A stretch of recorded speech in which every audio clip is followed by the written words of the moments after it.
절대 개인 명의로 자산을 사지 않습니다. 귀찮아도 가족법인을 만들어서 자산을 구입하죠. 왜 그럴까요? 단순히 법인이 멋져서일까요? 아닙니다. 제가 오늘 그 비밀을 모두 알려드리도록 하겠습니다.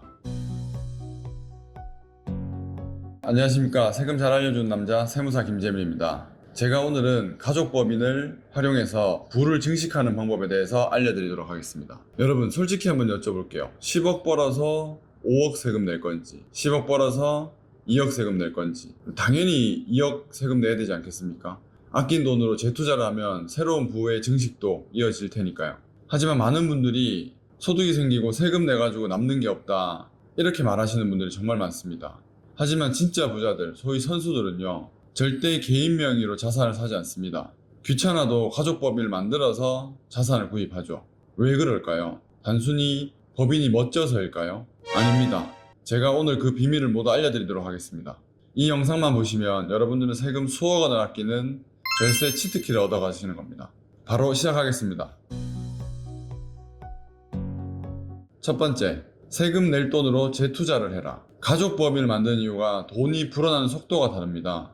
여러분 아까 말씀드린 것처럼 개인 명의로 월세를 받으면 세금이 절반이 날아갑니다. 하지만 법인 명의로 월세를 받으면 세금은 최대 20%입니다. 개인은 세금을 10억의 이익이 생겼다 하면 개인은 세금이 5억이고 법인은 세금이 2억입니다. 쉽게 말해서 개인보다 법인 주머니에 돈이 두둑하게 쌓이는 겁니다. 그렇다고 부자들은 이 돈을 배당으로 빼가지 않습니다. 그 돈으로 2호점 건물 사고 3호점 토지 삽니다. 세금으로 나갈 돈으로 또 다른 자산을 사는 거죠. 그러니까 출발선 자체가 다르고 부의 차이가 계속 생기는 겁니다. 자, 여기서 많은 분들이 이렇게 질문합니다. 가족법인 만들어서 법인이 세금 줄이는 건 알겠다. 근데 자녀들이 돈도 없는데 어떻게 법인에 주주로 들어가서 자산을 투자를 하냐, 이렇게 물어보시는 분들이 많은데 다 방법이 있습니다. 자식한테 그냥 돈을 주면 증여세 폭탄이 나오죠. 하지만 부모들이 자식이 주주로 있는 가족법인에 자금을 빌려주게 되면 증여세가 나오지 않습니다. 그게 얼마인지 아시나요? 최대 20억입니다. 엄청난 금액이죠. 심지어 이자도 안 받아도 됩니다. 이렇게 20억까지 무상으로 시드머니를 만들 수 있는 게 절세 꿀팁입니다. 미리 챙기셔야 합니다. 두 번째는 많은 자산가들이 걱정하는 상속 증여 문제입니다.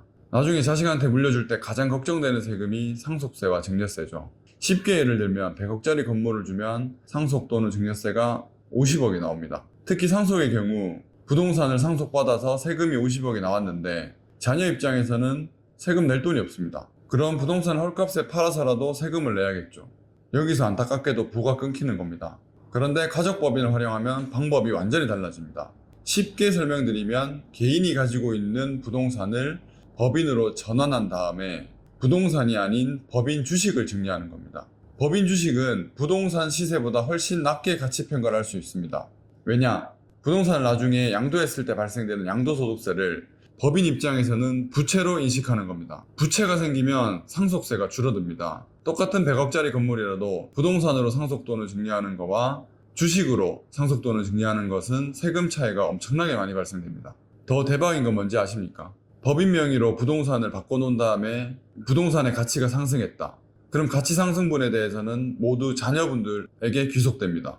아버지가 개인으로 가지고 있었으면 아버지 재산이 들어서 나중에 상속세 폭탄 맞을 거를 법인으로 바꿔놓으면 미리미리 자녀에게 세금 없이 승계가 되는 겁니다. 이게 진짜 부의 이전이라고 생각합니다. 그리고 마지막 세 번째, 법인이 개인보다 대출이 훨씬 유리합니다.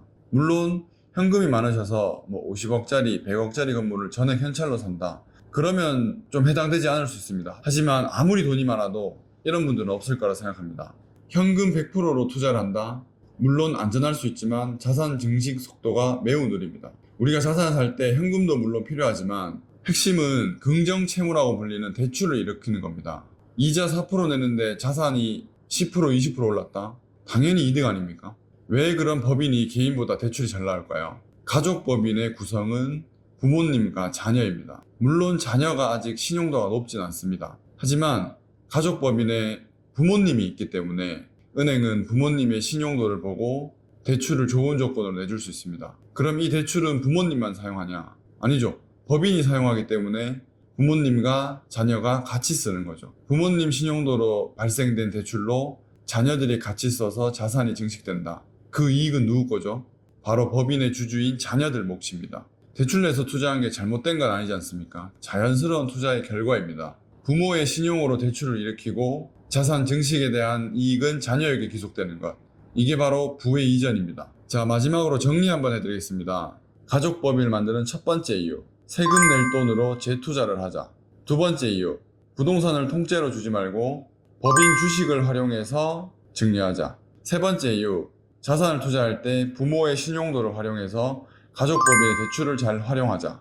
이 세 가지만 기억하셔도 여러분들의 자산 관리의 차원이 달라집니다. 간단하진 않습니다. 복잡한데 나중에 하지, 이런 생각하시면 세금은 계속 불어나고 자산은 계속 깎이고 있는 겁니다. 우리 가족 상황에는 어떻게 적용해야 될지, 내가 가지고 있는 개인 부동산을 법인으로 전환했을 때 어떤 세금이 발생하는 건지 모든 것이 궁금하시다면 아래 고정 댓글에 있는 링크로 상담 신청해 주시면 제가 직접 분석해 드리겠습니다. 오늘 영상이 도움이 되셨다면 구독과 좋아요 부탁드리겠습니다. 자, 그럼 저는 다음 영상에 더 절세할 수 있는 방법에 대해서 가지고 오겠습니다. 오늘 영상은 여기서 마치겠습니다. 감사합니다.